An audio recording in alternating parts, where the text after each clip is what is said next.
My roommate only acted like my friend when he needed something until I started dating his ex-wife. I was standing in my own living room at 11:30 on a Thursday night when my roommate's lawyer served me with eviction papers for the apartment I'd been paying rent on for 3 years, the apartment where my name was the only one on the lease. Kyle handed me a beer while his attorney, some guy in a cheap suit named Dennis Kowalski, smirked from my doorway.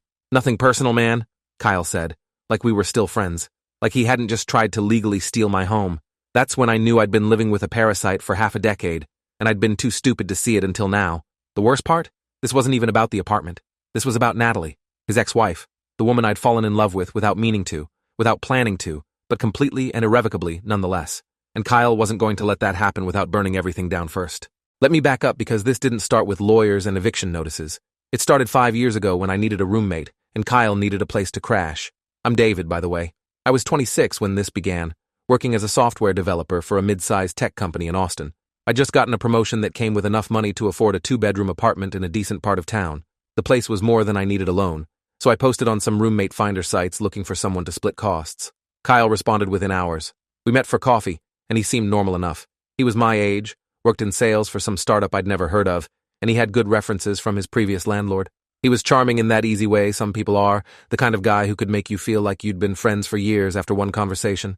He made jokes that landed, remembered details you mentioned in passing, and had this way of making you feel important when he talked to you. I should have recognized it for what it was, a skill set honed through manipulation, but I was just happy to find someone who wasn't a complete disaster. Kyle moved in on a Saturday in September. He showed up with 2 guys from his gym, a pickup truck full of furniture, and a case of craft beer he insisted we crack open to celebrate. "To new beginnings and good roommates," he said, raising his bottle. I clinked mine against his and thought I'd gotten lucky. The first month was great, honestly. Kyle was clean, paid his half of rent on time, and we'd occasionally grab dinner or watch a game together. He had this girlfriend, Natalie, who came over sometimes. She was quiet, pretty in an understated way, with dark hair she usually wore pulled back and these intelligent brown eyes that seemed to take everything in. She was a paralegal at a law firm downtown, and the few times we talked, I was struck by how thoughtful she was, how she actually listened when you spoke instead of just waiting for her turn to talk. Kyle didn't deserve her, I remember thinking, but I dismissed the thought as quickly as it came. It wasn't my business who he dated. The cracks started showing around month 3. Kyle came home one evening looking stressed, which was unusual for him.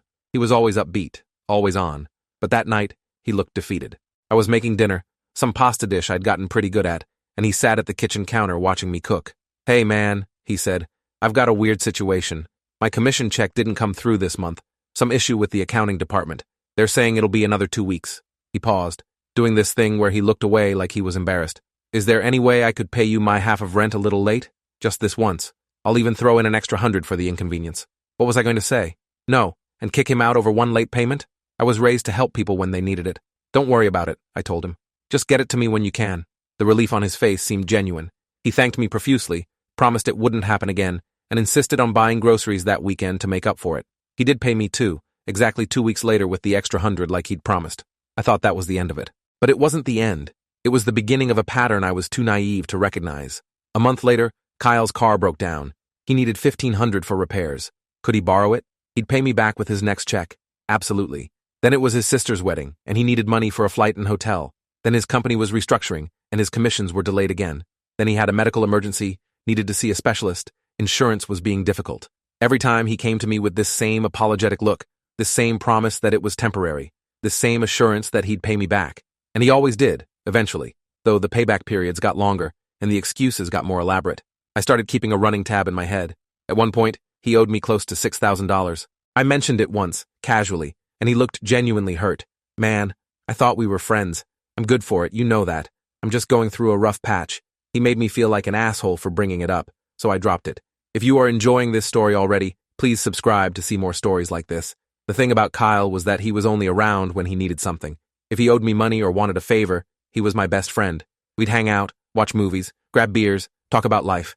He'd ask about my day, my job, my family. He'd share stories and jokes and make me feel like we had this genuine friendship. But the moment he paid me back, or got what he needed, he'd disappear. He'd spend all his time with Natalie or his other friends, barely acknowledging me when we crossed paths in the apartment. If I suggested hanging out, he was always busy. If I needed help with something, he had an excuse. It was subtle enough that I told myself I was imagining it, that I was being paranoid or needy. But deep down, I knew. I knew our friendship only existed when it benefited him. I just didn't want to admit I'd been stupid enough to let someone use me like that. Natalie noticed. I could tell from the way she looked at him sometimes, this flash of disappointment that crossed her face before she hid it. She came over less and less, and when she did, there was a tension between them that hung in the air like humidity before a storm. One evening, I came home from work to find her sitting alone on our couch, crying. Kyle was nowhere to be seen. I froze in the doorway, unsure what to do. I barely knew this woman, but she looked up at me with tears streaming down her face, and something in me just couldn't walk away. "Are you okay?" I asked, which was a stupid question because obviously she wasn't. She wiped her eyes and tried to smile. "I'm sorry. I shouldn't be here. Kyle's not home yet." I set my bag down and sat in the chair across from her, keeping a respectful distance. "Do you want to talk about it? Or I can make some tea and we can sit in silence. Whatever you need." She laughed, this broken sound that hurt to hear. "When did you become the nice one?" She told me, in fragments between tears, that Kyle had borrowed money from her. A lot of money. Her savings. Money she'd been putting aside for years. He'd promised to pay her back, said he had this big deal closing at work, but it had fallen through. Again. She'd asked him about it that morning and he'd gotten angry, told her she was being controlling, that he'd pay her back when he could, and she needed to trust him. "I've been with him for 2 years," she said quietly, "and I don't think he's ever been honest with me about anything." I didn't know what to say to that. I couldn't tell her that her boyfriend had been doing the same thing to me, that this was who Kyle was, someone who took and made you feel guilty for noticing. So I just listened. I made tea, let her talk, and didn't judge. She left before Kyle got home, thanking me for being kind. I told her she could always knock on my door if she needed someone to talk to. I meant it as a friendly gesture, nothing more. I wasn't attracted to her, not then. She was Kyle's girlfriend, and therefore completely off limits in my mind, regardless of how I felt about Kyle himself. But after that night, Natalie and I started talking more. She'd text me sometimes, asking if Kyle was home before she came over. We'd chat when she was visiting and Kyle was in the shower or on a call. Small talk at first, weather and work and safe topics. But gradually, we started having real conversations.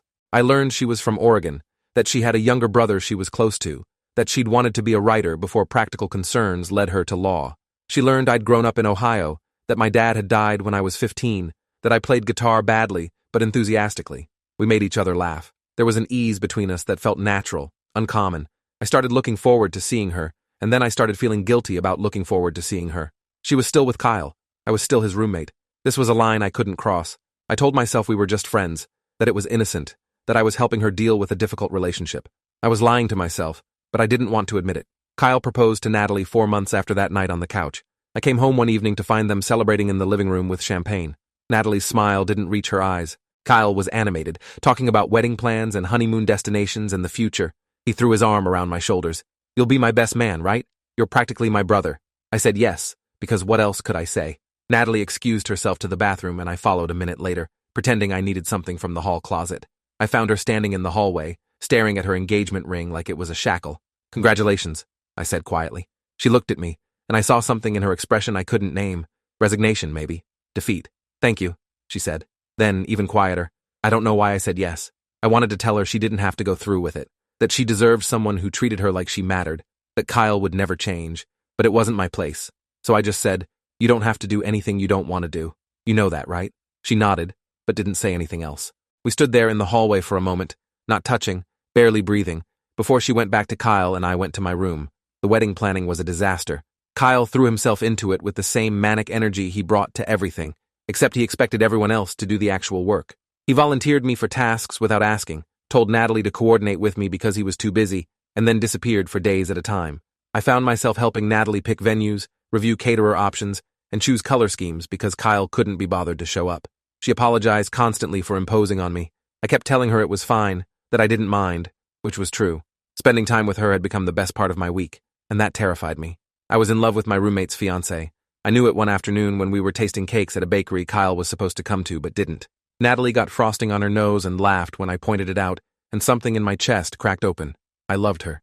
I was completely, catastrophically in love with her, and there was absolutely nothing I could do about it. The wedding was scheduled for a Saturday in June. 3 weeks before the date, Kyle came to me with another financial crisis. The wedding had gone over budget. His credit cards were maxed out. He needed $8,000 to cover the remaining costs, or they'd have to cancel. "I know it's a lot to ask," he said, doing that thing where he looked ashamed but expectant. "But you're my best man. You're my brother. I'll pay you back from the wedding gifts, I swear." I'd stopped believing his promises to pay me back. At this point, he owed me over $11,000 from various loans I'd stupidly given him. But I thought about Natalie. about how devastated she'd be if the wedding fell apart, about how she deserved to have the day she wanted even if the groom was a selfish parasite. So I gave him the money. I transferred $8,000 from my savings account, money I'd been setting aside for years, money that represented security and future plans. Kyle hugged me, called me a lifesaver, promised he'd never forget this. A week later, I found out from Natalie that Kyle had used half the money to buy a motorcycle. I confronted him that night. I was angrier than I'd ever been, done with making excuses, done with pretending this was okay. You told me you needed that money for the wedding, I said. My voice was shaking. You told me it was an emergency. Kyle shrugged, unbothered. The wedding's fine. We had a cushion in the budget, and I got a great deal on the bike, man. You should see it. I couldn't believe what I was hearing. You lied to me. You've been lying to me for years. He laughed, actually laughed. Come on, David. Don't be dramatic. I borrowed some money. Friends help each other out. Something snapped in me. Friends? We're not friends, Kyle. You only talk to me when you need something. You've used me for years, and I was too stupid to see it. His expression changed then, going cold. If you felt that way, you should have said no. That's on you, man. I never forced you to give me anything. He was right, in a way. I had enabled this. I'd said yes every time, made myself available, let him walk all over me because I didn't want confrontation. But that didn't make what he'd done okay. I want my money back, I said. All of it. You owe me over $19,000 now. Kyle smiled, but it wasn't friendly. I don't owe you anything. You gave me that money as a gift. There's no contract, no proof I ever agreed to pay you back. Good luck getting a judge to see it any other way. That's when I realized he'd planned this. He'd always planned this. He'd cultivated our friendship specifically to have someone he could use, someone who'd be too nice to say no, too trusting to demand contracts. The wedding was called off 4 days later. Natalie came to the apartment while Kyle was at work. I opened the door to find her standing there with red eyes and a determination I hadn't seen before. I can't marry him, she said without preamble. I'm calling it off. I let her in, made coffee, and listened while she explained. She'd found out about the motorcycle, about Kyle lying to both of us. She'd started digging and discovered he'd been lying about a lot of things. The big sales job he talked about constantly? He'd been fired 3 months ago and hadn't told her. The commission delays he always complained about? There were no commissions because there was no job. He'd been borrowing money from everyone he knew, including his parents and hers, to maintain the illusion that everything was fine. The wedding he claimed to care so much about? He'd been planning to use the gift money to pay off some of his debts and then disappear. She'd found emails, bank statements, evidence of an entire secret life he'd been hiding. I've been such an idiot, she said. I wanted to tell her she hadn't been an idiot, that Kyle was a skilled manipulator who made people feel crazy for doubting him. But she kept talking. I'm leaving him today. I've already moved my stuff out of his place. I've got an apartment lined up, something small I can afford on my own. I'm done. I helped her move the last of her things from Kyle's storage unit that weekend. He didn't fight it, didn't try to get her back. I think he was relieved, honestly. The wedding had been getting expensive and complicated, and without Natalie, he could go back to his usual pattern of using people without the responsibility of maintaining a relationship. He barely spoke to me after our confrontation, treating me like a stranger in our own apartment. The lease was up for renewal in 3 months, and I'd already decided I wasn't renewing with him. I was done. I started looking for new places, somewhere I could afford on my own without a roommate to worry about. Somewhere Kyle's toxicity couldn't reach me. Natalie and I stayed in touch. It started innocently enough, text messages, checking in, meeting for coffee to talk about the breakup and her adjustment to single life. But there was something different now. With Kyle gone, the barrier between us had dissolved. We could acknowledge what had been building between us for months. Our first kiss happened 6 weeks after she called off the wedding. We'd gone to dinner, nothing fancy, just this little Italian place near her new apartment. We'd had wine and talked for hours, the conversation flowing easily like it always did with her. When I walked her to her door, she turned to face me, and the air between us felt electric. I've wanted to do this for a long time, she said quietly. Me too, I admitted. She kissed me, and it felt like coming home. I'd never experienced anything like it, this sense of rightness, of everything clicking into place. We started dating officially after that. It was complicated and probably too soon after her breakup, and definitely weird given that Kyle was still technically my roommate. But it felt inevitable, like we'd been heading toward this from that first night on the couch when she'd been crying and I'd made her tea. I was happier than I'd been in years. Natalie was brilliant and kind and funny, and being with her felt effortless in a way relationships had never felt before. We fit together. My friends noticed the change, told me I seemed lighter, more myself. My mom, who I called every Sunday, was thrilled when I told her about Natalie. She sounds wonderful, sweetheart. When do I get to meet her? Soon, I promised. Soon. Kyle found out we were dating from social media. I'd posted a photo of Natalie and me at a park. Nothing provocative, just the two of us smiling. He called me 17 times that night. I ignored every call. He showed up at the apartment at 2 a.m, pounding on the door, yelling. I didn't let him in. The next day, he texted me a wall of rage. How could I betray him like this? She was his fiancée. I was supposed to be his friend. This was the ultimate violation of Guy Code. The hypocrisy was stunning. This was the same person who'd stolen nearly $20,000 from me, who'd admitted he didn't consider me a real friend, who'd manipulated both Natalie and me for years. But in his mind, somehow, I was the villain. I blocked his number and decided that when the lease was up in 6 weeks, I'd move out and never look back.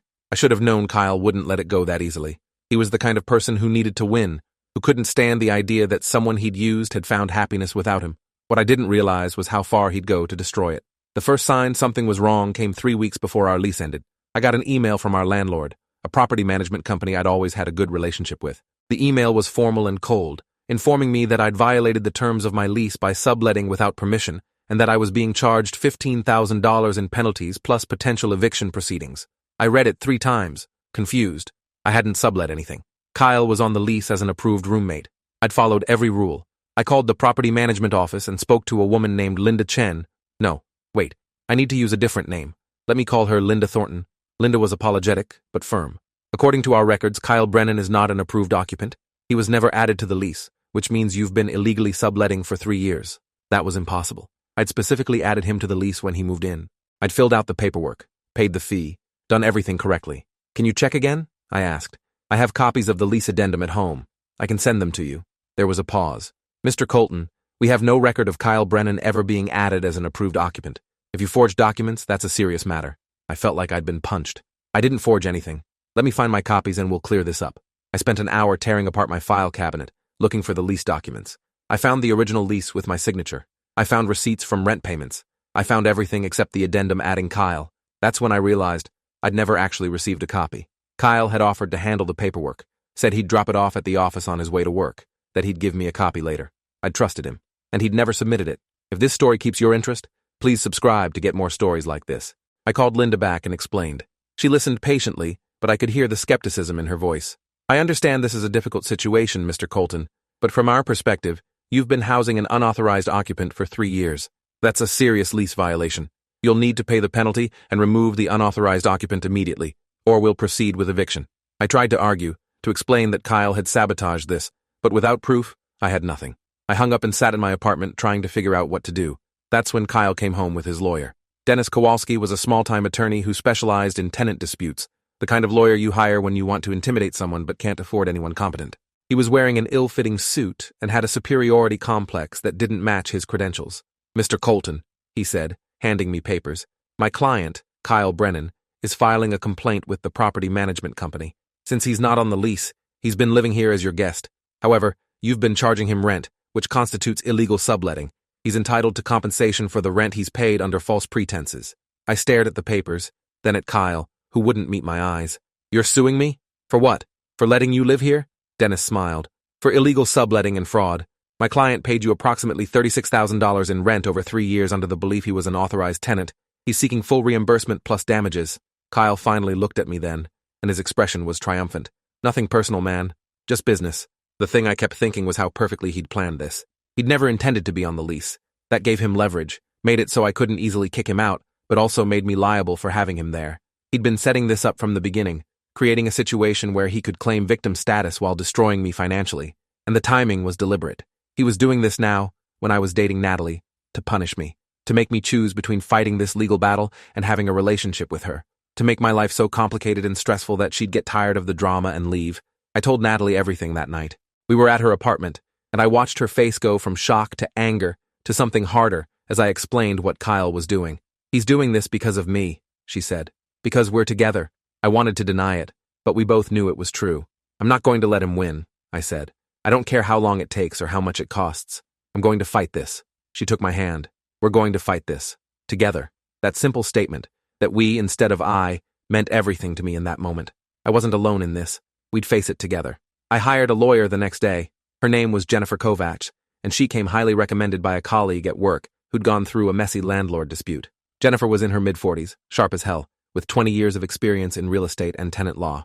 She listened to my story, reviewed the documents Kyle's lawyer had sent, and didn't sugarcoat the situation. This is a mess, she said. Kyle's positioned himself cleverly. He was never on the lease, which means legally, you were responsible for ensuring he was properly added. The fact that you collected rent from him does look like illegal subletting, even if that wasn't your intent. My stomach sank. So I'm screwed? Jennifer smiled slightly. I didn't say that. Kyle's made some mistakes too. First, he paid rent, which establishes him as a tenant regardless of whether he's on the lease. That gives him certain protections, but also certain obligations. Second, if we can prove he intentionally deceived you about being added to the lease, that's fraud on his part. Third, the timing of this lawsuit, right when you start dating his ex-fiancée, suggests ulterior motives. A judge might see this as harassment, rather than a legitimate legal complaint. She paused. But we need evidence. Emails, texts, any communication where Kyle discusses being on the lease or deliberately avoiding being on it. Financial records showing the loans you gave him that he never repaid. Anything that demonstrates a pattern of manipulation.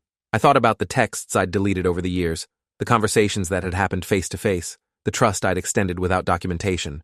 I don't have much, I admitted. Then we'd better start gathering what we can, Jennifer said. Natalie was the one who suggested we talk to Kyle's ex-landlord, the one he'd listed as a reference when he first moved in. It was a long shot, but we were desperate. I found the contact information in my old emails and called. The landlord's name was Robert Alvarez, and he remembered Kyle immediately. That guy, Robert said, his voice heavy with disdain. Yeah, I remember him. Lived here for about 8 months before I had to evict him. My heart rate picked up. Why'd you evict him? Robert laughed bitterly. Why do you think? He stopped paying rent. Came up with excuses every month, promised he'd catch up, never did. By the time I went through the eviction process, he owed me nearly $7,000. I never got a cent of it. I asked if he'd be willing to provide a statement or testify about Kyle's pattern of behavior. Robert was quiet for a moment. Look, I don't usually get involved in other people's drama, but Kyle played me for a fool. If you're trying to hold him accountable for something, I'll help however I can. He sent over documentation that same day. Eviction notices, unpaid rent records, emails where Kyle had promised to pay and then disappeared. It established a pattern, a history of manipulation and financial deception that predated me. Jennifer was pleased when I showed her. This is good. This shows he's done this before. It undermines his credibility and supports your claim that he deliberately deceived you. We started building a case. I went through years of text messages, finding conversations where Kyle had asked for money, promised to pay it back, then made excuses when the payments were late or never came. I compiled bank statements showing the transfers I'd made to him, thousands and thousands of dollars that were never repaid. Natalie provided her own evidence, texts and emails from when she and Kyle were together, showing his lies about his job, his finances, his entire life. She found communications where he'd discussed getting money from me, where he'd strategized about how to keep me giving him loans. David's a soft touch, he'd written to a friend. As long as I act like we're boys, he'll hand over whatever I need. Reading that hurt more than I expected. Seeing the manipulation spelled out so clearly, knowing I'd been a mark, a target, someone he'd considered easy to exploit, but it also fueled my determination.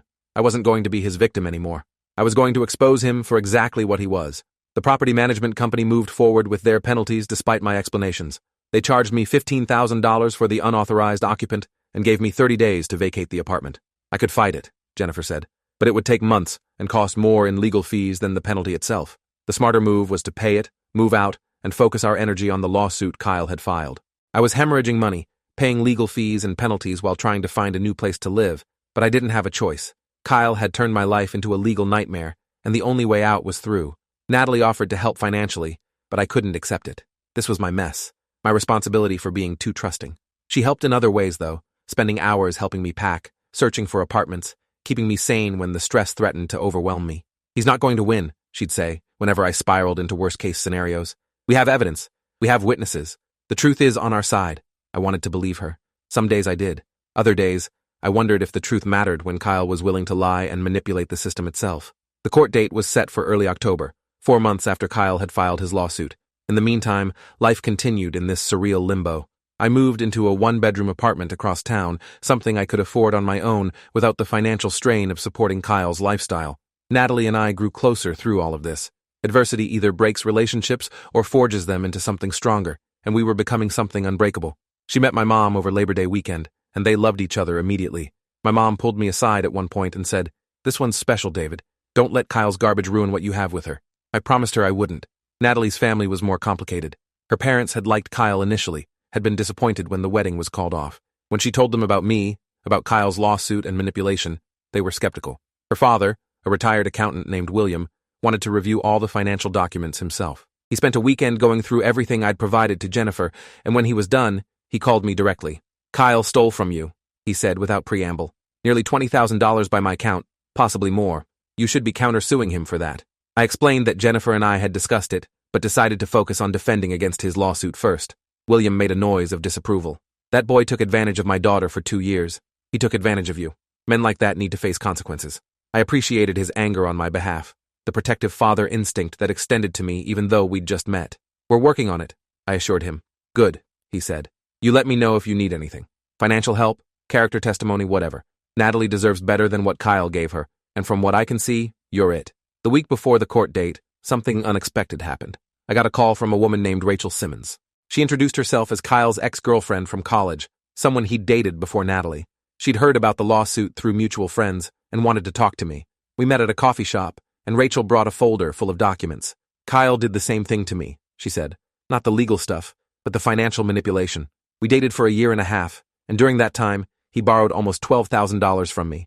Tuition money, rent money, money for emergencies that were always fake. He never paid any of it back. She'd tried to take him to small claims court after they broke up, but he'd disappeared, moved to a different city, and she couldn't track him down to serve papers. Eventually, she'd given up, written it off as an expensive lesson learned.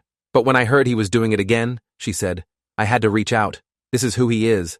This is what he does. He finds kind people and bleeds them dry, then moves on before facing consequences. Rachel agreed to testify on my behalf, to establish a pattern of behavior that went back years. Jennifer was thrilled. This is even better than the landlord testimony, she said. This shows it's not just about rent or business. This is about Kyle systematically defrauding people who care about him. We had a strong case, stronger every day, but I was still terrified. The legal system isn't about truth, it's about what you can prove, and Kyle was a skilled liar. I couldn't shake the fear that somehow he'd find a way to win. The court hearing was held on a Wednesday morning in early October. The room was smaller than I expected. Just a judge's bench, a couple of tables, and seats for maybe 20 people. Kyle sat with Dennis Kowalski on one side of the room. I sat with Jennifer on the other. Natalie was in the gallery behind me, along with her father, William. The judge was a woman in her 60s named Margaret Bailey, who had a reputation for being no-nonsense and fair. She reviewed the case files before we began, and I tried to read her expression for any hint of how she was leaning. Jennifer had prepped me extensively on what to expect, how to answer questions, how to present myself. Just be honest, she'd said. Tell your story clearly and calmly. Don't let Dennis rattle you. Easy to say, harder to do when your entire financial future hinges on one hearing. Kyle's lawyer went first, presenting his case that I had illegally sublet the apartment and defrauded Kyle by charging him rent when he wasn't an authorized tenant. Dennis painted Kyle as the victim, a young man who'd trusted his roommate and been taken advantage of. He was good, I had to admit. He made it sound convincing, made me sound like a predatory landlord who'd exploited Kyle's good nature. When it was Jennifer's turn, she methodically dismantled Dennis's narrative. She presented the lease documents, the communications with the property management company, evidence that Kyle had offered to handle adding himself to the lease and had deliberately never followed through. She showed the bank statements of the loans I'd given Kyle, nearly $20,000 that was never repaid. She called Robert Alvarez, who testified via video call about Kyle's eviction and unpaid rent. She called Rachel Simmons, who testified about Kyle's pattern of financial manipulation. And then she called Natalie. I watched Kyle's face as Natalie was sworn in. He looked angry and something else, maybe shame, though I doubted he was capable of that emotion. Natalie was calm and clear as she testified about Kyle's lies, about the money he'd borrowed from her and never repaid, about finding out he'd been fired months before the wedding and had hidden it, about the emails she'd found showing he'd planned to use their wedding gift money to pay off debts. Kyle manipulates people, she said, looking directly at the judge. He finds kind, trusting people and uses them until there's nothing left to take. That's what he did to me. That's what he did to David. And that's what he's trying to do right now with this lawsuit. Dennis tried to object, to claim Natalie was biased because she was dating me now, but Judge Bailey shut him down. Her relationship status doesn't change the documentary evidence she's presented. Continue, Ms. Morrison. Wait, I can't use Morrison. Let me change that. Continue, Ms. Fletcher, the judge said. When Natalie stepped down, Jennifer called me to testify. I was nervous, my hands slightly shaking as I took the oath. Jennifer walked me through the timeline, from Kyle moving into the loans to the discovery that he'd never been added to the lease. I explained how he'd offered to handle the paperwork, how I'd trusted him, how I'd believed we were friends. Did you ever intend to illegally sublet to Mr. Brennan? Jennifer asked. No, I said. I wanted him on the lease properly. I thought he was on the lease. He said he'd take care of it, and I trusted him. Dennis cross-examined me, trying to make me look negligent or complicit. Isn't it true, Mr. Colton, that you're responsible for ensuring your lease is in compliance? That you could have verified Mr. Brennan was added? I nodded. Yes, that's true. I should have verified. I was too trusting. Dennis looked satisfied, like he'd scored a point. And isn't it true that you're now in a romantic relationship with Mr. Brennan's ex-fiancée?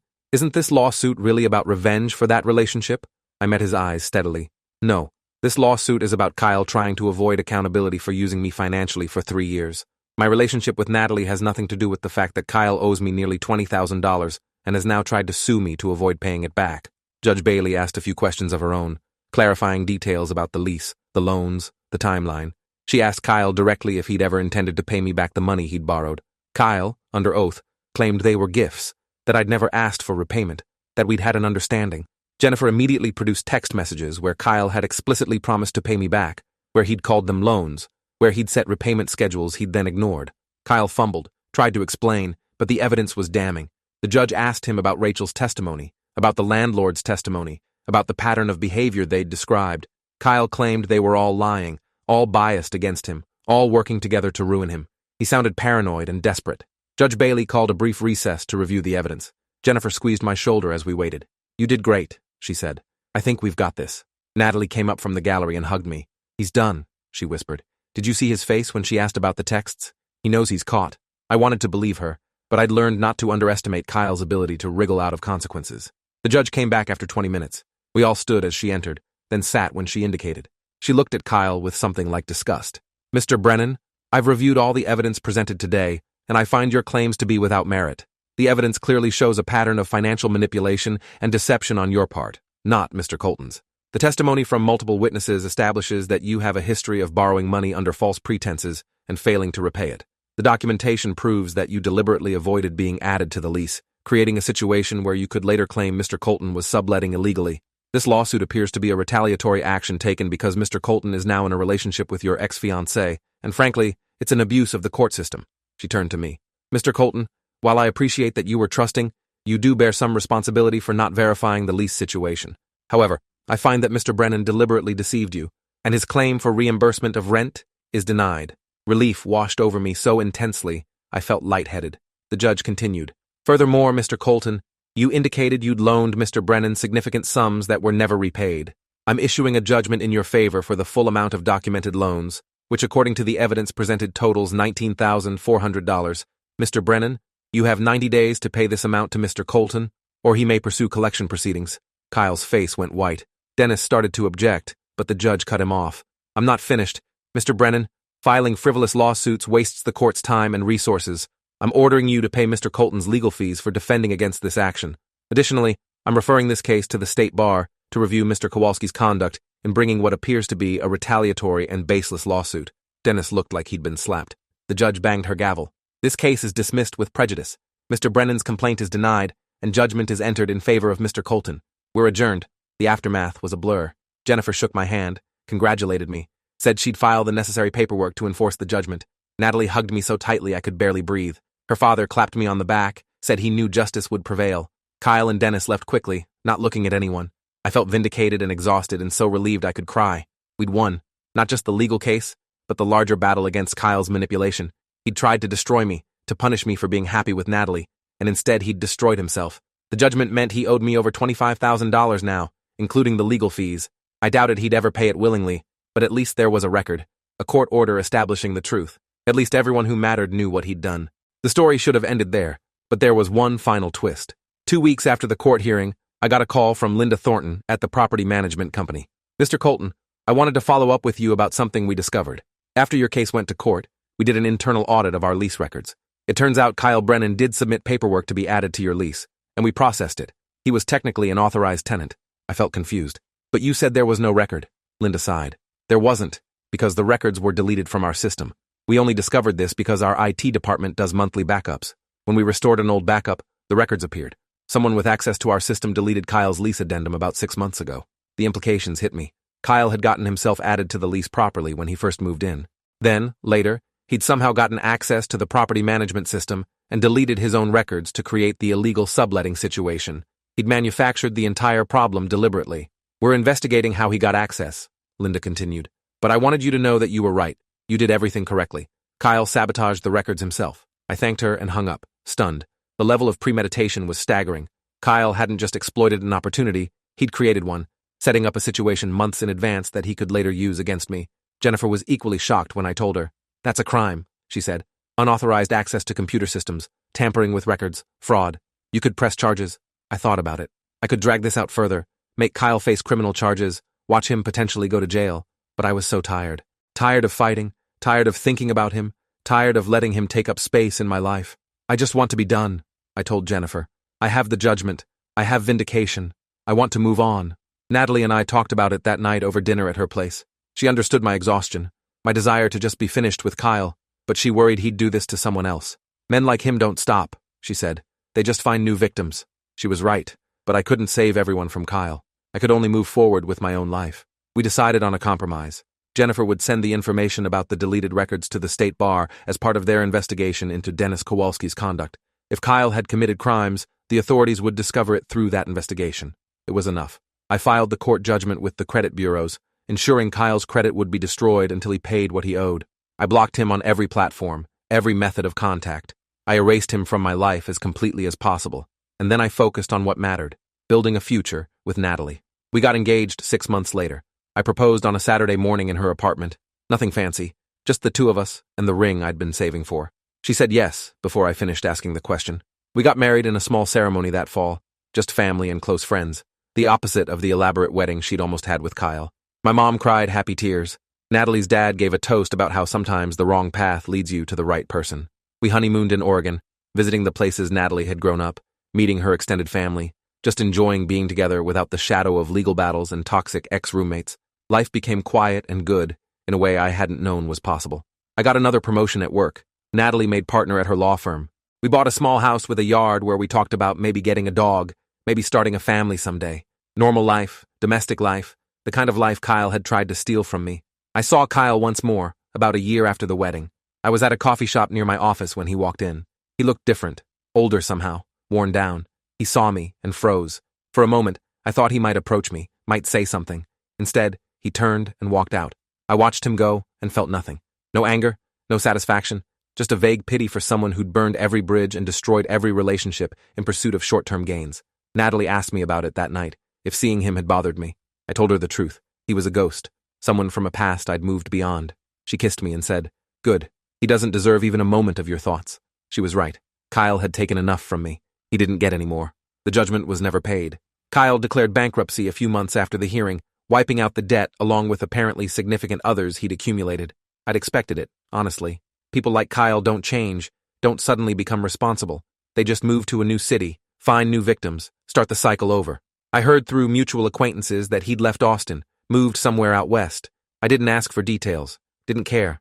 Rachel Simmons sent me a message once, thanking me for taking Kyle to court, for creating a legal record of his behavior. She said it gave her closure, knowing someone had finally held him accountable. I was glad something good came from it all. The $19,000 Kyle stole was gone, money I'd never see again. But I'd gained something more valuable, clarity. I'd learned to recognize manipulation, to set boundaries, to trust my instincts when something felt wrong. I'd learned that being kind didn't mean being a doormat, that helping people didn't mean accepting abuse. Most importantly, I'd learned that sometimes the worst betrayals lead you exactly where you need to be. Natalie and I are still together, still building our life, still happy. We have dinner with her parents monthly, with my mom every few weeks. We have friends who actually show up when times are tough, not just when they need something. We have a relationship built on honesty and trust and actual friendship, not manipulation and lies. Last week, we were sorting through old boxes in the garage when I found some photos from the apartment I'd shared with Kyle. Pictures from that first month when I'd thought I'd found a good roommate, a potential friend. I looked at Kyle's face in those photos, at his easy smile and charming demeanor, and I could see it now. The calculation behind the friendliness, the predator evaluating prey. How had I missed it? How had I been so blind? Natalie found me staring at the photos and gently took them from my hands. "You weren't blind," she said. "You were kind. You saw the best in people. That's not a flaw, David. What he did with your kindness, that's on him, not you." She was right, as usual. I'd been kind, and Kyle had weaponized that kindness, but I wouldn't let his betrayal turn me cynical or cold. I'd just be wiser, more careful, more protective of myself and the people I loved. That night, Natalie and I burned those photos in our fireplace, watching Kyle's face disappear into ash and smoke. It felt symbolic, cleansing, letting go of the last remnant of a friendship that had never been real, moving forward into a future he had no part in. Thanks for watching till the end. Make sure to subscribe and like to not miss the next story.